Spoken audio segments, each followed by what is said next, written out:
the whole method itself from beginning to end is what's crucial. Now, I think you and I would both agree that we could be involved or get involved at any stage, almost right up to trial.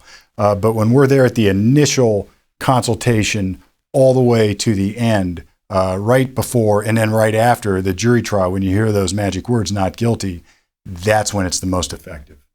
And you love to talk about the 6 steps. I think we're going to start talking about them now with step 1. But before we do, like you love to say, it's never too late to bring us in, but earlier is better. Yeah, absolutely. Well, let's start with step 1. The client comes into your office and says, Steve, I'm accused of sexually assaulting my niece. I'm accused of sexually assaulting the girl I met at the bar last night. I'm thinking of hiring you. It's always interesting to me that after 10 years of doing this together, I'm getting phone calls or emails from you frequently before you've even met with the client. Like, hey, Mark, I got a case. I'm going to get you involved. We got to focus group this. And after doing this for 10 years, it's almost like you're wired to spot these cases immediately. Like, this is the case that needs this process. Yeah, when I have somebody, or if I call you early on, even before the initial consultation, if I can, the idea is I recognized the inherent bias that I'm bringing to every situation in my world, and most important, any case that comes in my door. And to eliminate, to remove that bias, I want somebody else involved employing the method right away.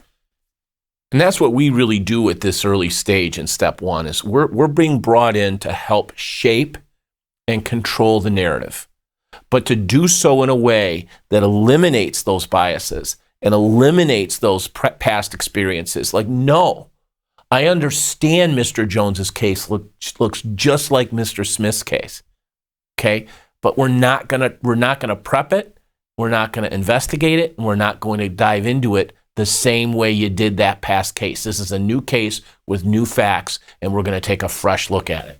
Absolutely. And the more we are involved on that level, the less the trial lawyer, the quarterback, has to do it. They get to sit back and formulate the strategy, worry about the stuff that they have to worry about, and they can accomplish their goals while we're working in a backdrop, making sure that we're pointing out the things that need to be pointed out.